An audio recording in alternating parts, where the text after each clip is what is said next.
I was in Great Bend on Sunday, and I'm in Great Bend now. I'm in Kansas, and the big news this week is I am halfway across the country. Yeah, I've made almost 1,000 miles. In fact, today it adds up to 1,000 miles. Over 1,000 miles. Yay! And really, it's like one of my friends said it should be called The Kindness of Strangers. I should call my project that because it really is amazing how nice everyone's been, and like even just really random stuff like people who pull up and give me a bottle of water or So what's the name of your project? It's called Walking Home. Walking Home. That's simple. It's actually called Walking Home, Stories from the Desert to the Great Lakes.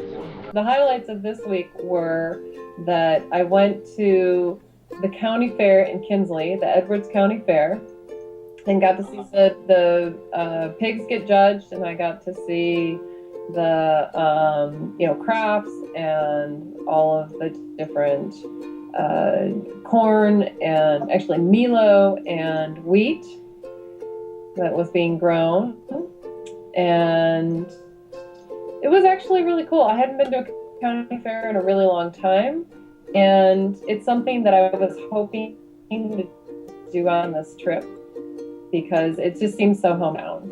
And the woman who took me over there, I asked her if she had done 4-H. She said no, but my children had. Went to the county fair, and one of the things, so my host she and her husband had a farm for years and years and years, family farm, and finally sold it and opened the Two Elks Lodge. And I went into the lodge, and it was all deer and antelope heads and stuff like that all the way around the world. It reminded me of the Antler Bar back in Pentwater in my hometown. And it's funny because, I arrived at 8. She said, we do have dinner for $8 if you want to do dinner. And often I don't stay in hotels and motels very much, but that was one of those towns where I didn't have anything lined up. And the person I stayed with in Spearville had said, why don't you just go to the Two Elks Lodge? It's very reasonable, and they're nice people. And they were very nice. But anyway, I show up, and she's like, we do provide dinner for $8, and we're having salmon. And I said, oh, I don't eat fish. And I don't know, she was looking at me like, oh, you're a vegetarian, and we're a hunting lodge. But they were very nice there. And she took me to the county fair, and she said that her kids had participated in 4-H, and she said, you can really tell the difference between kids who do 4-H and kids who don't.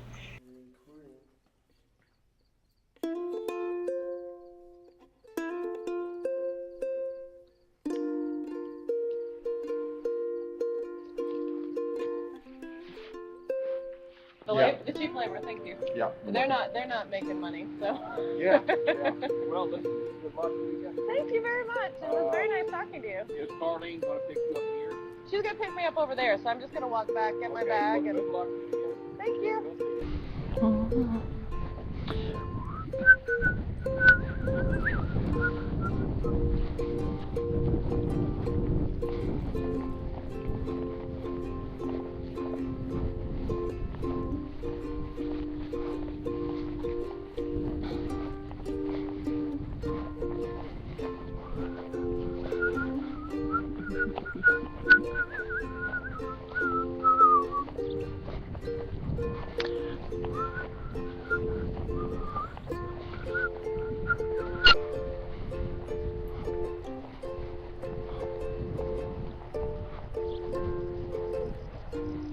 Well, I thought there might be a 2-track here. Let's see if it's over here.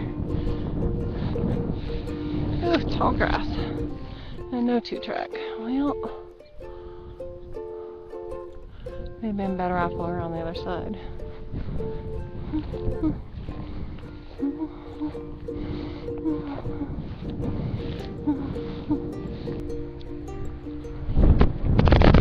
Ah, these are tomatillos. I thought they looked like that. See, there's a little fruit inside of this thing. That is a tomatillo.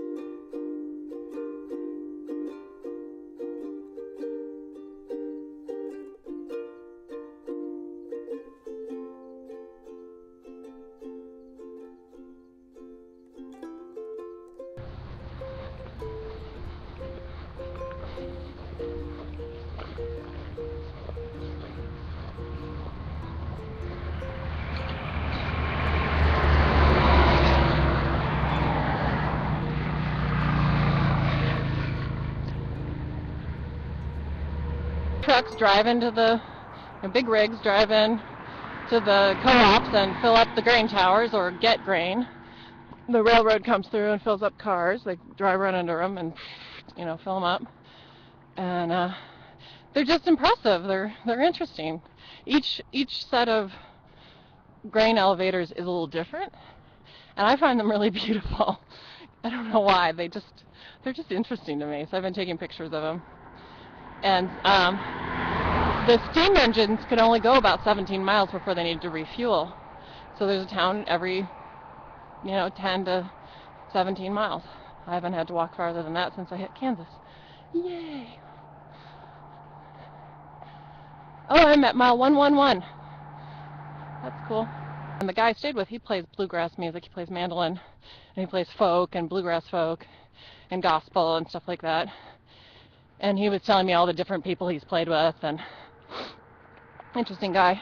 Anyway, before I got there, the other guy went to warn him. Not warn him, but tell him I was coming. And he said, I'll tell him you're coming.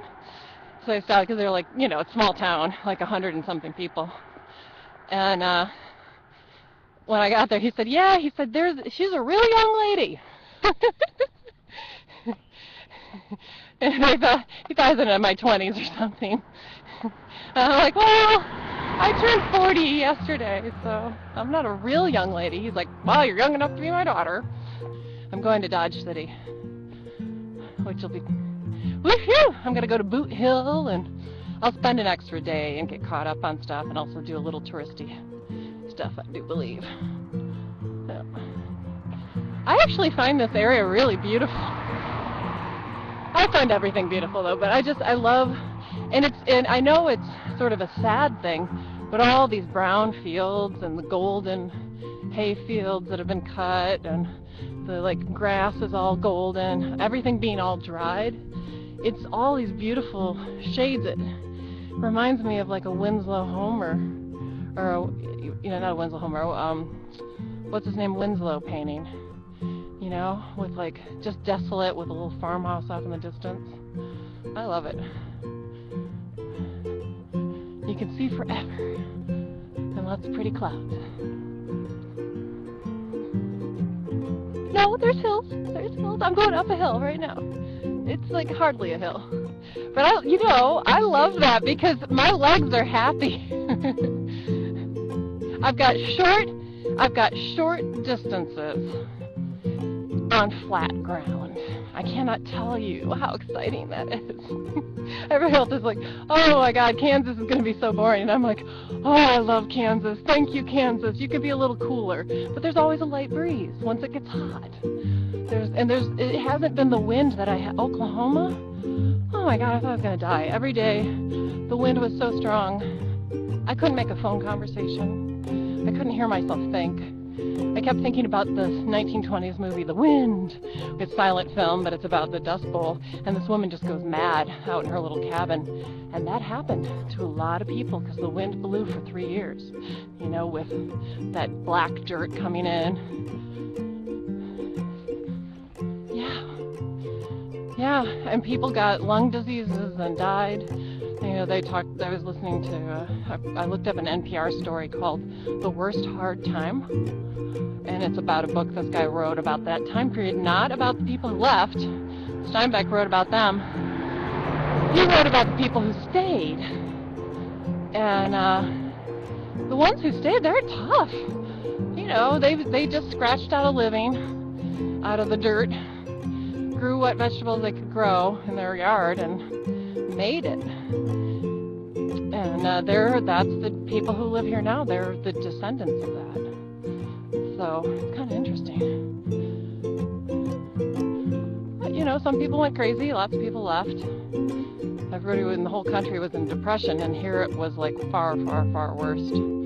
Worst.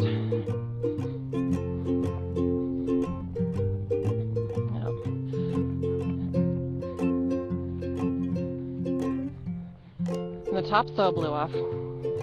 And most people now almost everybody here does no-till farming, and they do a lot of irrigation. So it would be the Dust Bowl right now if it weren't for that.